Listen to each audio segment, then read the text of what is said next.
Welcome to the second part of One Man's Faith today. As we're starting a new series on covenant, okay? And today we're gonna zero in on a blood covenant, and that's what we've been talking about. And a covenant, as we mentioned, is one of the most binding, irrevocable agreements that you can get into, okay? There are different types of blood covenant. There can be a blood covenant between different parties.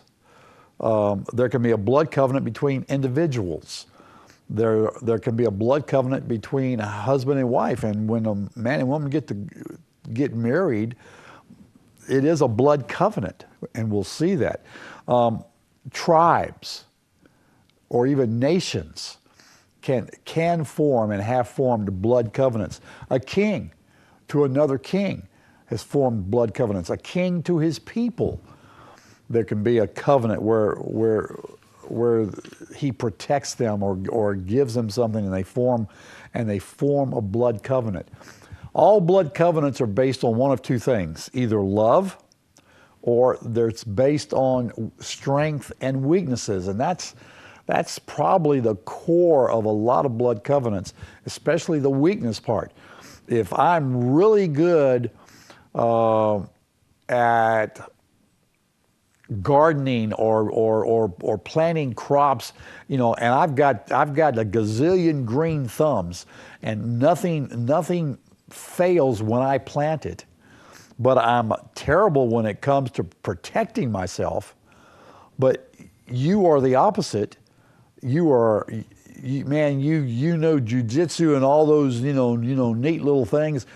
And you can pick off a fly at 1,200 yards, but but you can't plant crops, and everything you plant dies. Well, we could form a covenant. Do you see that?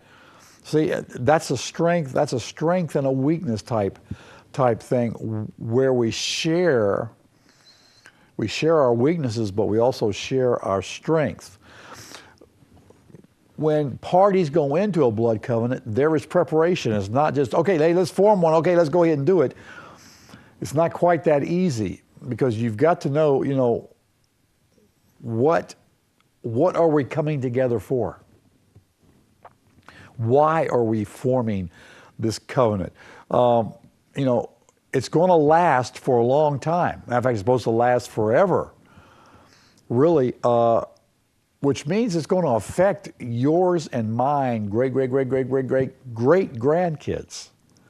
All right? So when we form a covenant, then we need to make sure that, we're in agreement with everything, and we understand the stipulations of these covenants.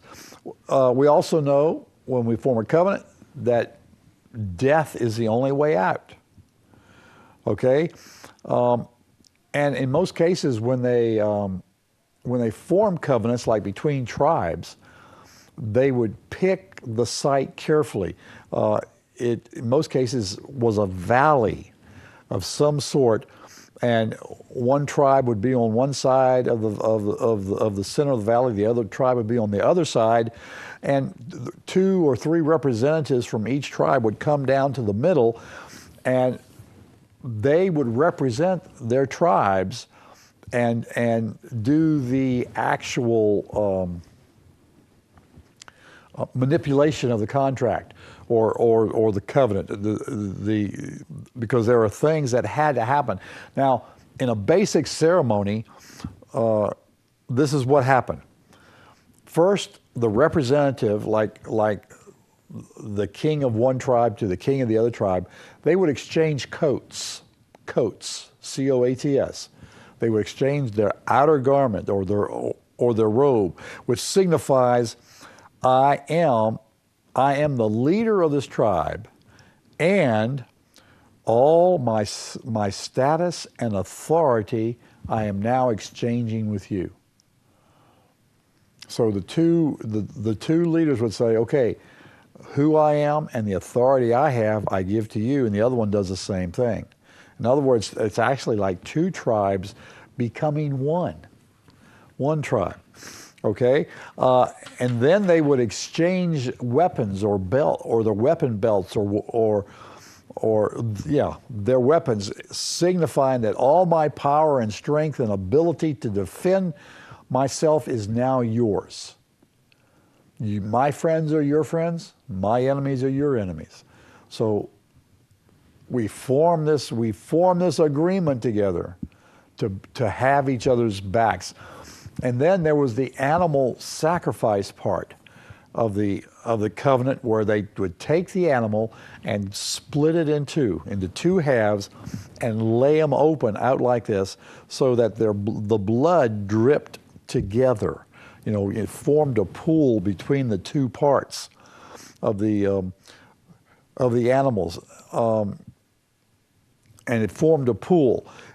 What I'm now saying is, my independence from you died today. I'm no longer independent of you, because we're coming in this together. I mean, and this is a forever thing. And then they did what was called the walk of blood. They would walk in like a figure eight. They would come around and walk through the blood, go around the other part, come back through, and walk through the blood again, which kind of forms a figure eight. But if you put it on its side, you get the infinity symbol, okay, signifying that this is forever, that we will be in covenant forever. If I break this covenant, may what happened to this animal happen to me. That's why they walk through the blood. They're signifying that may this happen to me that happened to this animal if I break this covenant. So death was part of that covenant, that if I break it, I die. And the only way out of it is to die. It is to last at least that long. And then the next part of the ceremony was the cutting of the flesh. Yes, just like blood brothers. They would cut a part of them, whether it was on their arm or their wrist or the middle of their hands, and they would hold it up, and they would swear the oath that they will keep this forever. And what is being said is, you are in me and I am in you. Because after both of them swore, then they shook on it. So that's where the handshake came from. And even in America, for a very long period of time, that's how a contract was solidified, through a handshake. I can remember the first time I came to Pahrump in 1989. The little apartment I rented, the man and I sat down together. We discussed what we wanted. And he told me what the price was, and I said, okay, that's great. When can I move in? And I said, you gonna have a contract? And he said no. He says, we're gonna shake on it, because I still believe. He said, I still believe in that a man's handshake was his bond. And that's what happens when you shake hands. I mean, in the covenant process, you're saying that, hey, you're in me and I'm in you, because the blood mingles together there. And then after they have the cutting of the flesh, they talk about the blessings and the curses. The blessings and the curses. Here's what I will do to you and to your family and to your family's family if you break this covenant. And the same says to you, here's what I will do if you break this covenant. I will do this to you, to your family, to your family's families, if you break this covenant. And then they would talk about the blessings. What is mine is yours, and what is yours is mine.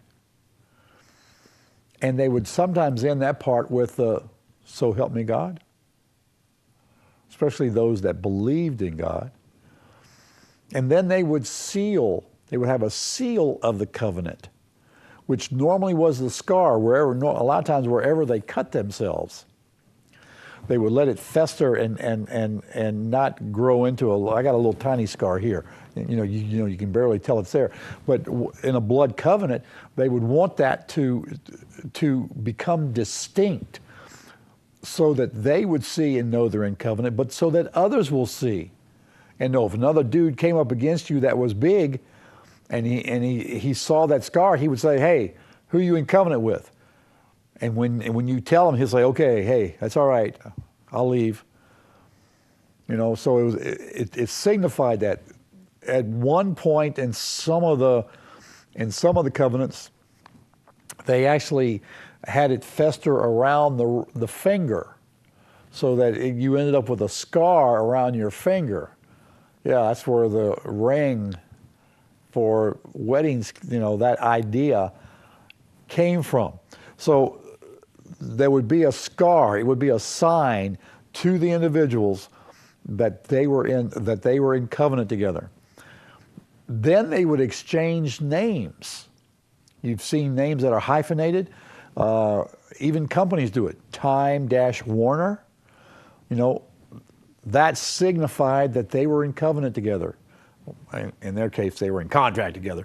But if I made a covenant with the Andersons, then my name would be Owen Anderson, and theirs would be Anderson Owen, or Owen, but it would signify covenant by exchanging names, by giving the other a new name. And then there was a covenant meal, and the covenant meal always had two things that belong to it. They may have others, but the two specific things: bread and wine. Bread and wine. They were the covenant meal entities that were always part of the covenant meal. And then lastly, there would be a memorial. It could be a big bunch of rocks, as it was several times in the Old Testament, a big bunch of rocks, or it would be a big piece of stone. And in some cases, they would even carve on the stone the blessings and the cursings, or the terms of the contract or the covenant. All right? Sounds interesting. You know some of that, don't you? All right. Let's take another break, get that cup of coffee, and I'll be right back.